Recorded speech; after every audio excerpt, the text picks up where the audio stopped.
Alright, it's been a long 3 months since I've made a video, and there's a specific reason for that.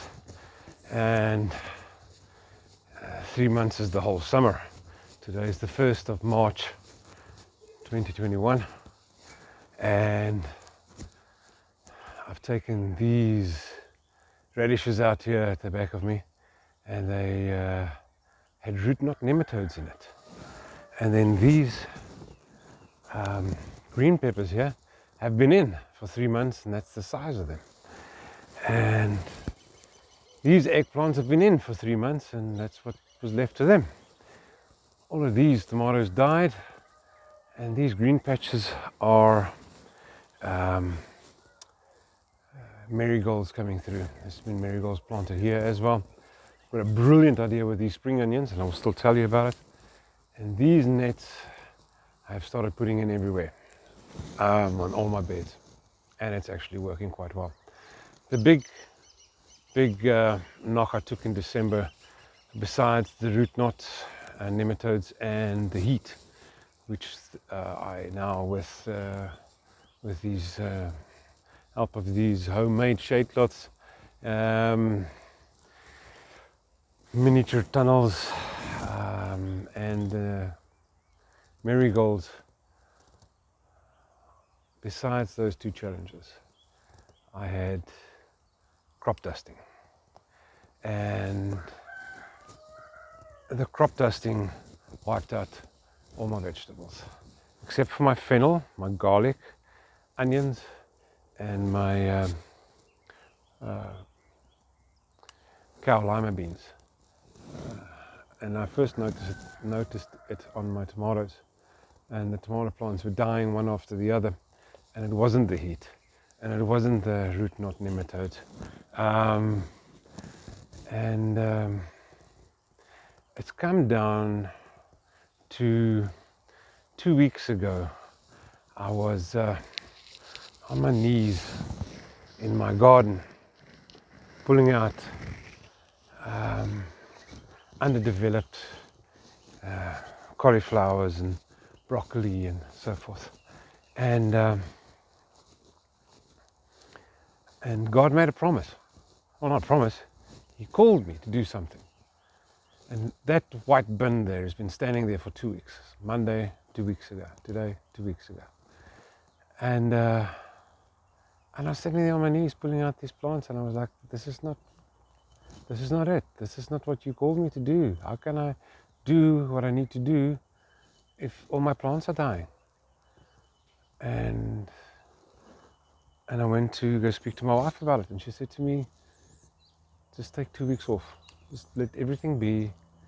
Take a breather and come back to this. And in the meantime, of those 2 weeks happening, I got for free a lot of horse manure, which makes me very happy. It's horse bedding, so majority of the product is actual wood shavings and spoiled hay, right here behind me. I had to go fetch it with a trailer there at the back, load by load. I think there's about 10 loads in here, or 12 loads, I can't remember. And then I got some greenhouse plastic, used greenhouse plastic. It's obviously much cheaper than the new ones, but they are fantastic. And I've laid it out on the lawn in front of my house, which I want to convert into another 40 beds, but I want to put them in greenhouses that I'll still be building and constructing from scratch. But these are 3 sheets.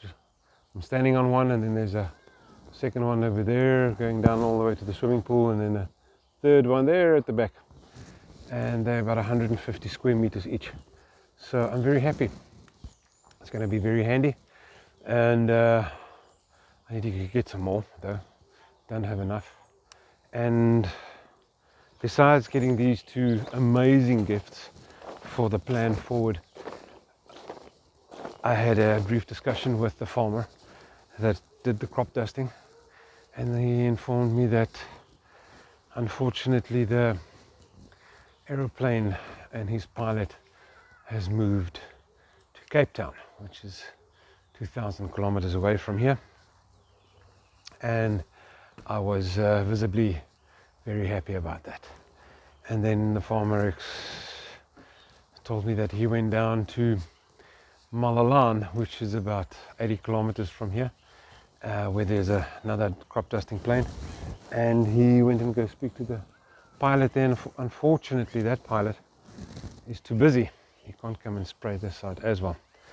So he said to me, no, they're going to revert back to tractor sprayer drawn sprays, which means my vegetables will survive the next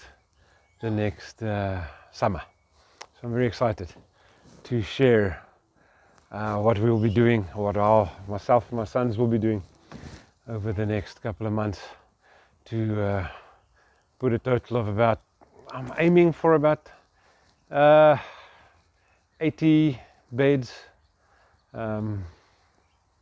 deep compost, wood chip, walkways, beds, and absolutely beyond organic vegetables.